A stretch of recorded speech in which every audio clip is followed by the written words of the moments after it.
Assalamualaikum warahmatullahi wabarakatuh.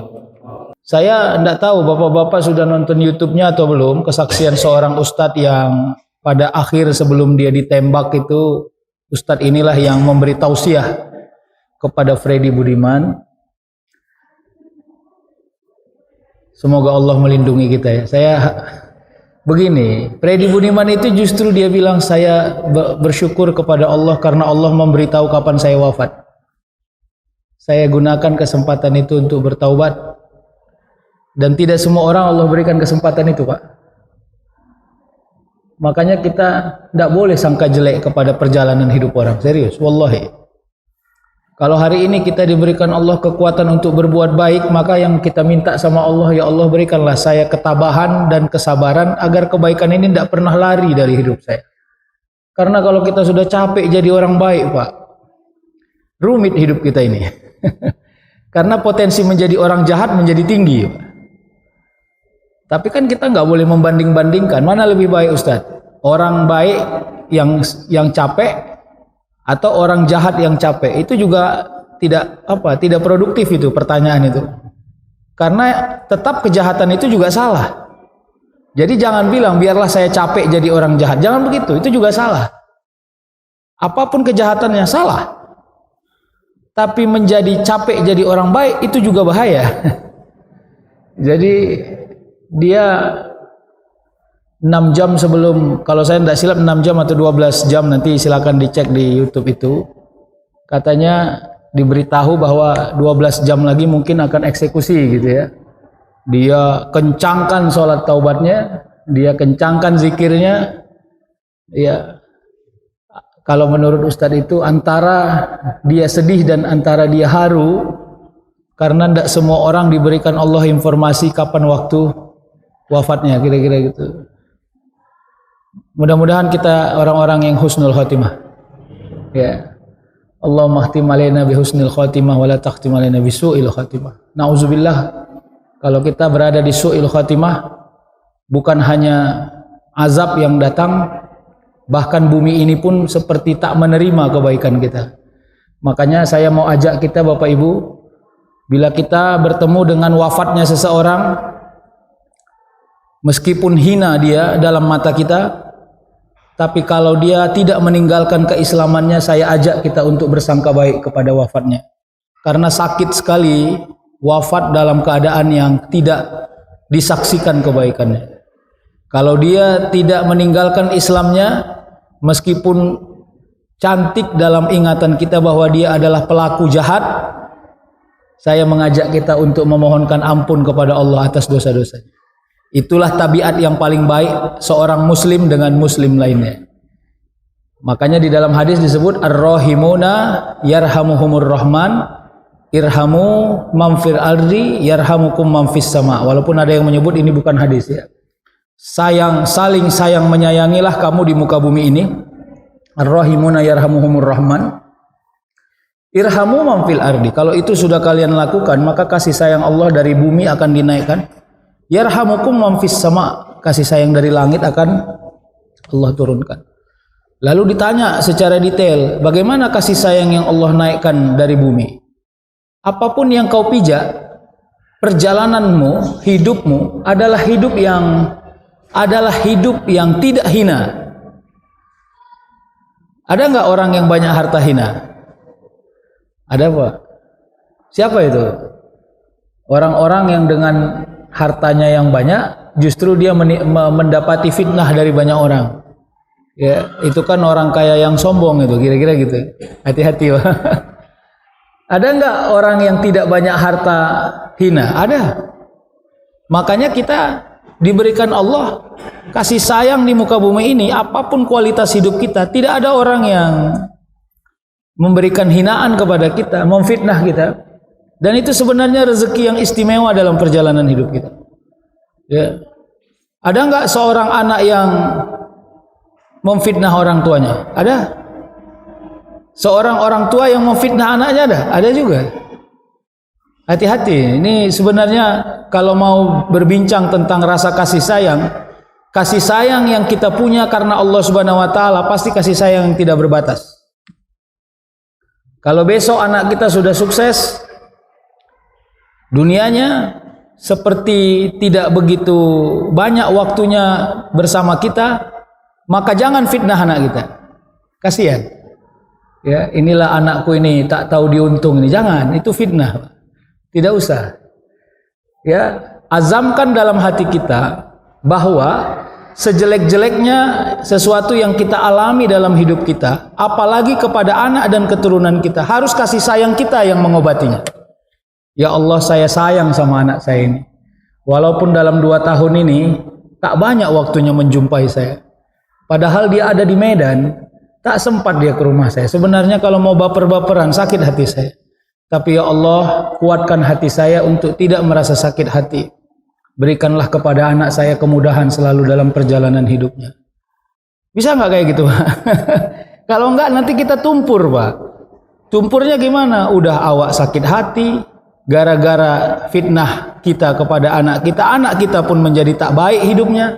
Jadi semuanya goyang jadi. Jadi hidup ini jangan, filosofinya jangan balas dendam, jangan, Pak. Itu kira-kira kalimat yang begini ya, kau pikir kau aja yang bisa gitu. Itu kalimat ini jangan dipakai, Pak. Ya, seorang istri punya suami jarang di rumah karena bekerja. Karena saking peningnya dia nengok suaminya yang kayak gitu, dibuatnya WA ke suaminya. Kau pikir kau aja yang bisa keluar-keluar, aku pun bisa. Jangan, itu namanya kayak bertarung.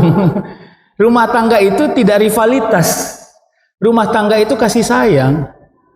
Ya.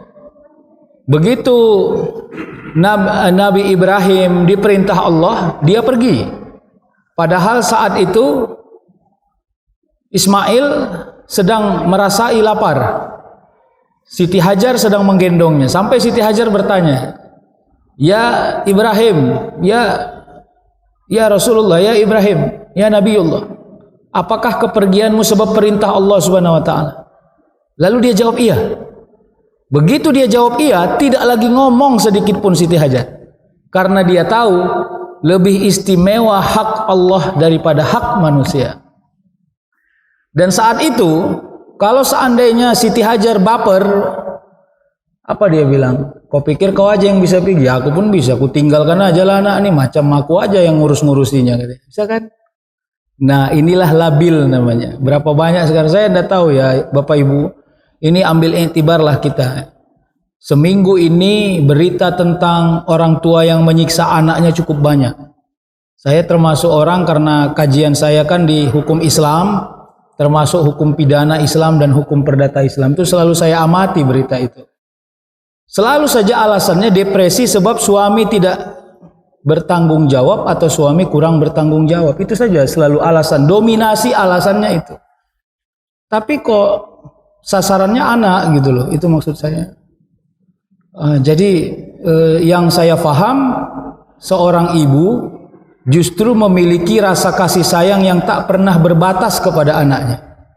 Bila seorang ayah sudah tak pandai menyayangi anaknya, maka akan ada ibu yang tak pernah berbatas menyayangi anaknya. Yang saya paham konsepnya begitu gitu. Ya, yang terjadi nauzubillah ya. Jadi sifat individualistik kita. Jadi kalau mau diramal-ramal ini, ya pada akhirnya nanti kenapa tingkat perkawinan pun sudah semakin berkurang, itu nanti silakan tanya sama Prof. Azhari Akmal, karena beliau konsen di kajian hukum perdata ya. Kemarin kita mendapat hasil riset teman kita bahwa tingkat perkawinan anak-anak yang sudah dewasa, usia produktif kawin 27 sampai 40 itu menurun drastis, Pak, melewati angka 40%. Artinya anak-anak muda sekarang yang sudah waktunya nikah, nggak sur lagi dia nikah. Kenapa? Karena mindset perkawinan sudah bergeser dari ibadah, ya, an-nikahu sunnati faman raghiba an sunnati falaysa minni. Nikah itu sunnahku kata Allah, kata Rasul. Maka siapa yang tidak menikah maka dia tidak mengikut sunnahku. Kira-kira kan gitu ya. Jadi sudah bergeser dari ibadah menjadi masalah. Jadi mulai kegalauan orang menikah pada hal-hal yang tidak prinsip. Ya, harta apa namanya? Hantaran, uang kamar, uang mahar, uang pesta, apa nggak oyong kepalanya? Ya. Belum lagi nanti permintaan, waduh. Jadi akhirnya framingnya tidak lagi ibadah. Makanya berapa banyak orang yang memilih ya untuk tidak menikah karena hal-hal yang sebenarnya tidak begitu prinsip. Yang kedua, geseran-geseran syahwat dunia ini menjebak kita untuk lebih tertarik dengan pencapaian keduniaan daripada pencapaian amaliyah. Itu kira-kira gini, pernah nggak dengar falsafah yang begini? Kalau sudah banyak duit, perempuan kayak manapun mau. Falsafah ini sekarang dipegang oleh banyak orang, Pak. Jadi memang orientasinya benar-benar materialistik. Sehingga anak-anak muda getol mencari uang dan dia menganggap bahwa perkawinan itu hanya seksualitas, ansih. Berapa banyak orang child free, sudah nggak mau punya anak, dianggap ribet. Oh, jadi memang pergeseran luar biasa ya. Jadi kalaupun dibilang tingkat kasih sayang seorang ibu menipis kepada anaknya ya karena gitu, niat perkawinannya mungkin nggak utuh gitu ya. Niat perkawinannya mungkin sudah tidak sentralistik kepada urusan-urusan amaliyah. Dan pergeseran budaya inilah yang perlu kita retas. Jadi kita ini nggak boleh membiarkan suasana ini. Kenapa? Karena nanti kita menghalangi keluar daripada fitrah amaliyah, ubudiyah sebagai seorang muslim yang memang sudah diperintahkan Allah pada banyak hal. Nah, dan kita nanti khawatir, dan kekhawatiran ini mudah-mudahan tidak terjadi, bahwa akhirnya orang melakukan dosa-dosa yang sifatnya seksualitas tidak lagi merasa risih karena muncul perbandingan dalam kepalanya, daripada saya mengecewakan istri ya, dan istri juga mengecewakan saya sebagai suami, baguslah saya melakukan kejahatan yang kesannya minimalis dari ukuran-ukuran masalah. Bapak Ibu, rasionalitas itu boleh dipakai untuk mengukur hidup ini, wajib Pak. Tapi rasionalitas ini menjadi satu-satunya tumpuan, itu salah. Jadi akal rasional ini hanya boleh kita jadikan sebagai salah satu instrumen mengukur kebenaran. Nggak boleh jadi satu-satunya. Karena nanti akan ada hati, keimanan, ilmu, ketauhidan, adat, budaya. Semua itu harus diakumulasi untuk memantaskan perbuatan kita. Bagus atau tidak. Orang dulu Pak, kalau awak lagi makan, nyapu dia, itu pamali itu katanya. Saya enggak tahu itu, padahal nggak ada hubungannya. Nggak jadi adik itu nyapu karena awak nggak siap-siap makannya. Lama-lama oyong juga adik itu, bang cepatlah sikit makan bang, aku mau nyapu nih katanya. Sampai begitulah cara orang memahami kepantasan. Kalau dicari dalam kitab nggak ada itu Pak.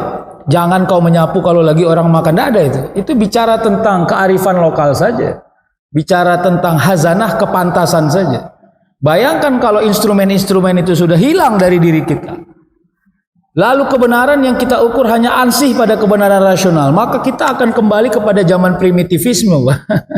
Orang primitif itu kan ya memang apa yang dia mau selama masuk dalam akalnya, maka dia kerjakan. Ya meskipun alat ukurnya tidak rasionalitas. Itulah filosofi waktu Pak. Jadi oleh karenanya apa yang mau kita retas? Kalau saya sih bilang begini, yang baik jangan tinggalkan, yang sudah jelek perbaiki. Jangan sampai yang jelek dibiar-biarkan. Karena kalau yang jelek dibiar-biarkan, maka akhirnya kebenaran baru muncul.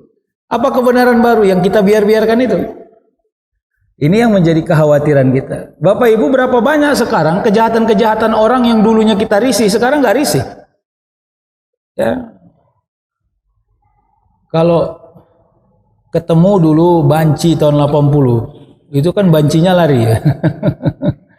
Kalau sekarang semua orang hampir berkawan sama banci. Mohon maaf ya, saya tidak diskriminatif ini karena siaran online. Saya bukan membilang bahwa ini salah. Saya cuma mau katakan bagaimana paradigma kita sudah tercuci oleh pembiasaan itu. Kalau nonton di televisi artis-artis kalau nggak kebanci-bancian kelihatannya nggak sempurna. Sepertinya begitu ya. Kita ketemu sama kawan-kawan kita yang begitu juga biasa aja. Ya, belum lagi nanti hal-hal yang lain ya.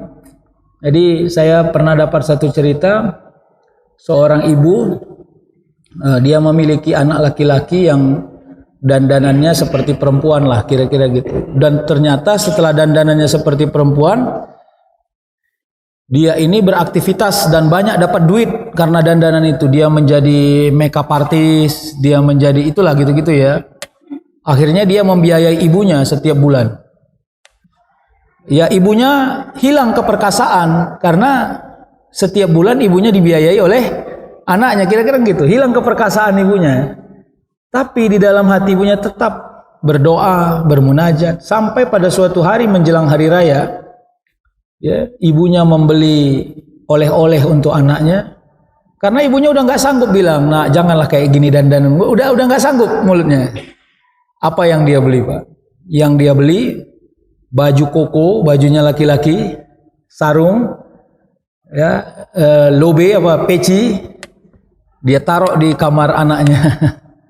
Begitu anaknya pulang dari kerja, ditengoknya ada bungkusan, dia senang ya, karena emaknya nggak pernah ngasih kado gitu ya. Mau hari raya, dia gembira lah sebagai seorang anak. Begitu dibuka, baru anaknya paham. Ternyata selama ini emakku memendam hajatnya bahwa aku harus kembali menjadi laki-laki normal. Ya kalau menurut cerita itu anaknya jadi kembali, Pak. Jadi hidayah itu bisa datang di mana-mana. Yang nggak boleh itu adalah kita mapan, menganggap maklum aja dosa itu gitu. Udahlah itu los lah situ, bantenya lah situ. Jangan, ini yang bahaya. Makanya kalau dalam bab taubat, salah satu kekuatan yang Allah beri kepada orang-orang yang bertaubat itu adalah satu, amar ma'ruf nahi mungkar itu lengket di kepalanya. Dua, risih melihat orang yang berbuat dosa. Risih itu gimana ya? Mungkin padanan katanya nggak nyaman gitu ya. Kalau ketemu orang yang nggak sholat gitu ya, nggak nyaman dia gitu. Pokoknya dia nggak nyaman aja gitu. Kalaupun mau diomongi, dia cari cara yang paling lunak agar dia pandai membincangnya gitu. Karena targetnya bukan tahu, tapi targetnya dia bisa melakukan gitu. Itu dua hal yang berbeda. Kadang-kadang cara kita menasihati orang salah tujuan gitu. Kita pengen dia tahu, tapi nggak mengerjakan, kan salah, Pak. Berarti ngomong kita kasar, udah jelek, miskin, nggak mau sholat, mau jadi apa kau? Itu kan kasar itu. Targetnya tahu, walaupun nggak mengerjakan. Nah, kalau targetnya mengerjakan, jangan kasar-kasar, Pak. Lemah lembut lah, kira-kira gitu. Kenapa? Karena semakin dikasari, orang akan semakin melakukan hal-hal yang kontraproduktif kepada urusan kebenaran. Nah, jadi inilah yang mau kita kencangkan, Pak. Makanya kalau Bapak Ibu masih ingat dulu dakwah saya di masjid kita ini juga, ya, saya katakan kan jadilah kalau misalnya datang datang cucu ke rumah neneknya, jadi nenek yang cerewet, ya kalau bahasa Mendelingnya matu bek-bek, Pak. Ya, nenek matu bek-bek itu cerewet kali itu nenek itu, kira-kira gitu. Begitu datang cucunya ditanyainya satu-satu, udah sholat belum, udah sholat belum. Pokoknya neneknya care kali sama sholat. Gak ada lah kesempatan sama cucu-cucunya bolos sholat kalau di rumah neneknya. Begitu kena subuh, bangkong cucunya, ajan balik nenek itu. Kenapa? Mana boleh. Ya. As-sholatu khairum minan naum. Lalu cucunya bilang, gak enak tidur di rumah nenek, gak bisa bangkong. Gak ada teorinya. Apa kata neneknya? Kalau kalian di rumah aku, gak ada yang boleh tinggal sholat. Jangankan kalian, bapak kalian aja aku usir kalau tinggal sholat dari sini. Saklek. Walaupun jangan sekasar itu juga terlalu kasar. Cuma saya mau bilang, filosofinya harus jelas. Gak boleh karena kasih sayang kita kepada seseorang, kita lunturkan idealisme keimanan kita. Gak boleh. Itulah yang disebut dengan ya ayyuhallazina amanu intan surullaha yansurukum wa yusabbit aqdamakum. Wahai orang-orang yang beriman, jika engkau menolong agama Allah. Pertanyaannya apakah Allah butuh tolongan? Enggak. Independen Allah itu. Allah itu qiyamu binafsi. Dia tidak pernah bergantung kepada makhluk apapun perbuatan di bumi ini. Tapi kenapa ayat itu jika engkau menolong agama Allah, kau diberi tanggung jawab untuk membaguskan hal-hal teknis yang kelihatan oleh dirimu.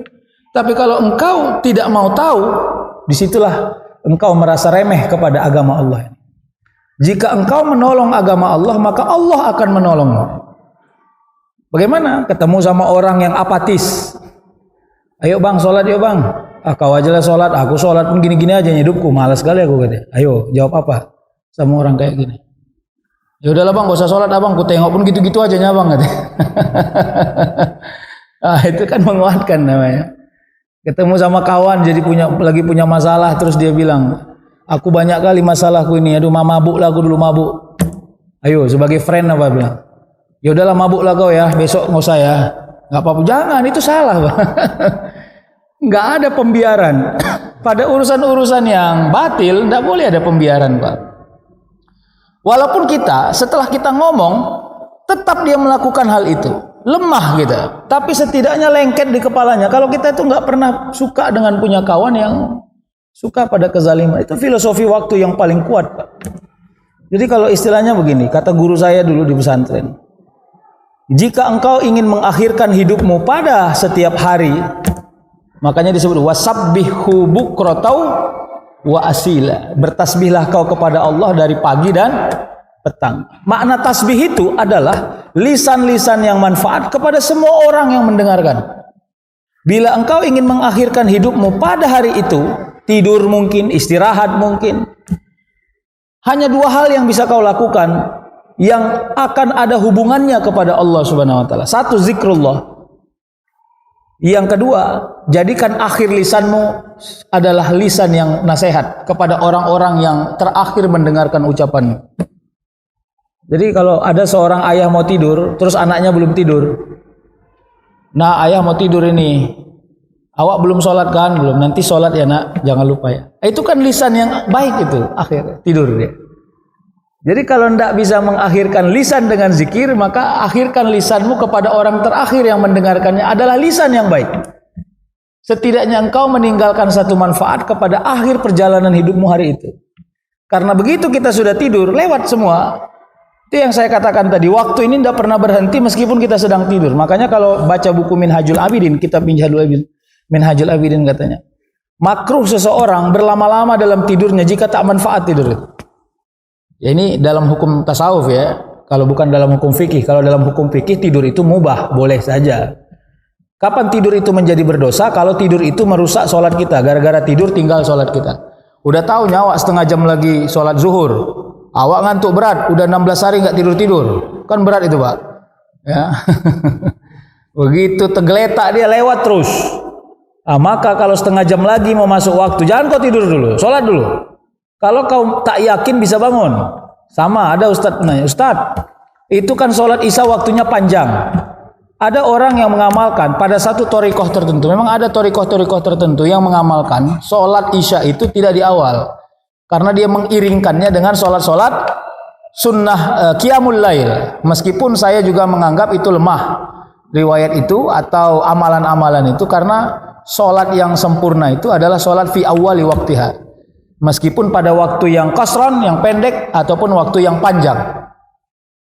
Tapi di amalan itu, kalau kita besok misalnya tengah malam mau tidur, lalu kita mau melaksanakan sholat isya, kita meyakinkan hanya dengan cara begitulah kita bisa mengiringkan sholat isya itu dengan qiyamul lail kita. Ada orang begitu, silakan. Tapi kalau kita tidak yakin bisa terbangun, maka makruh itu. Laksanakan di awal. Ya, jadi kebiasaan kita ini kan nggak bisa setiap hari pasti, Pak. Kita ini kan pandai memantau suasana tubuh kita. Ada orang udah paham dia nih. Begitu saya terletak lewat ini, kira-kira gitu. Orang yang kayak gini jangan menunda-nunda sholat kalau di waktu yang panjang, terutama waktu isya, kira-kira begitu. Nah, inilah perjalanan hidup yang mau kita lenturkan. Makanya di ayat kedua itu Allah sebut innal insana lafi khusrin. Jadi khusrin itu makna besarnya adalah kerugian yang immateri, Pak. Nauzubillah.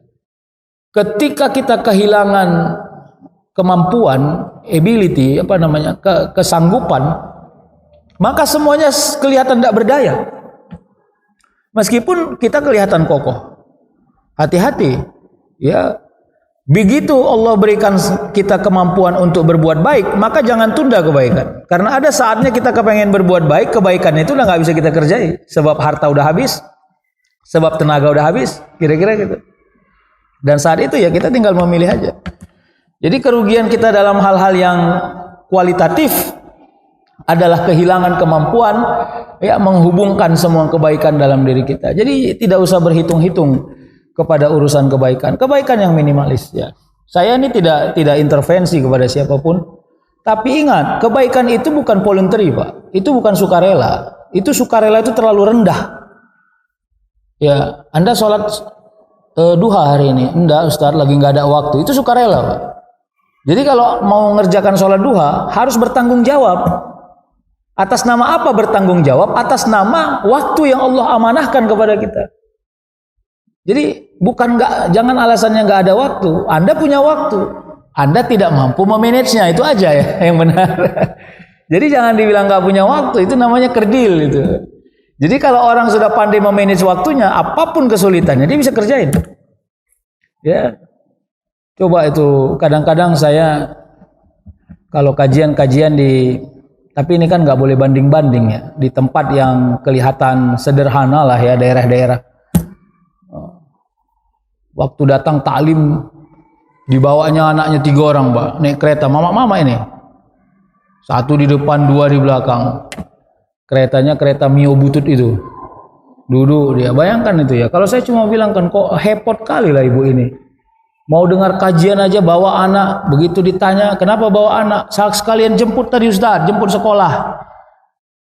Dia ngurus 3 anak, belum sempat ke rumah, ikut taklim, kira-kira apa tujuannya gitu. Kalau ngoyo kalinya, ikut taklimnya lewat YouTube aja kenapa gitu, udah pulang aja lah sana. Bisa nggak gitu? Kan rasional, Pak. Tapi rasionalitas kita dikalahkan oleh zauknya orang-orang yang diberikan Allah kemampuan memanage waktu. Jadi kita ini lebih lemah dari mereka, itu maksud saya. Jadi kita ini tidak bisa lebih sok paten dari mereka, karena mereka mampu memanage waktu. Sesulit-sulitnya dia mengelola waktunya, dia sempat melakukan hal-hal yang kelihatan tidak primer, tapi bagi dirinya primer. Ya, dengar tausiah ini primer, sekunder atau tertier? Tertier, Pak. Iya, bagi orang yang rasional. Jadi siapa yang menganggap ini primer? Tanyalah. Makanya kalau saya pergi ke Hamparan Perak, ke Tembung yang paling ujung, Batang Kuis kalau kajian, Pak, beserak anak-anaknya itu, maknya duduk sini, anaknya kemana-mana. Sebenarnya tidak masuk akal itu. Bagi saya, udahlah Bu, pulang aja bawa anakmu. Kira-kira gitu kan? Kenapa mereka mau hadir? Wallahu alam.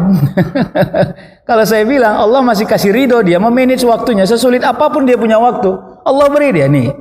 Ya kau ikhlas sekali kau mengurusi anakmu, ku kasih kau kesempatan sebentar nih. Nih. Itulah yang mau kita iktibarkan. Jangan-jangan kita udah nggak sampai di kualitas itu maksud saya.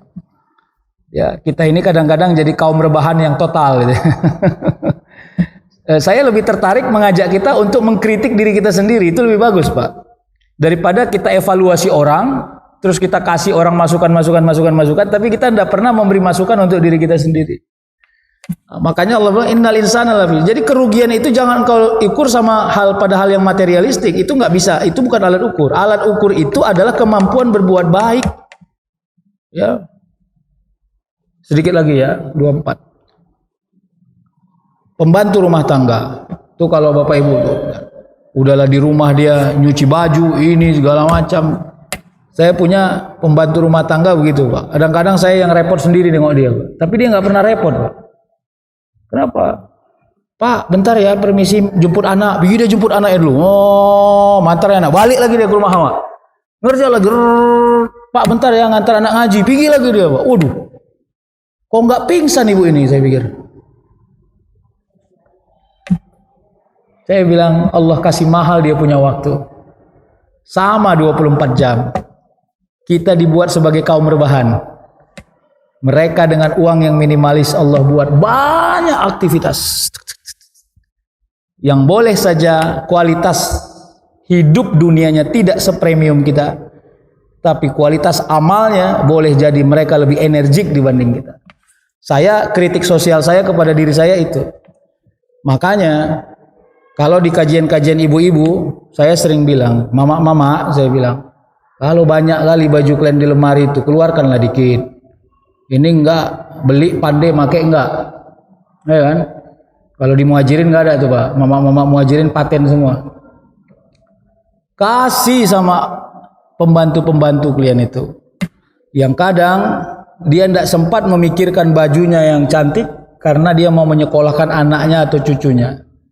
Hibahkanlah, nggak ada masalah. Apa masalahnya? Toh nggak kita pakai kok. Ya kalau enggak. Tapi kadang-kadang kan rasa pelit kita yang terlalu tinggi menjebak kita untuk akhirnya mengkalkulasi semua, menghitung.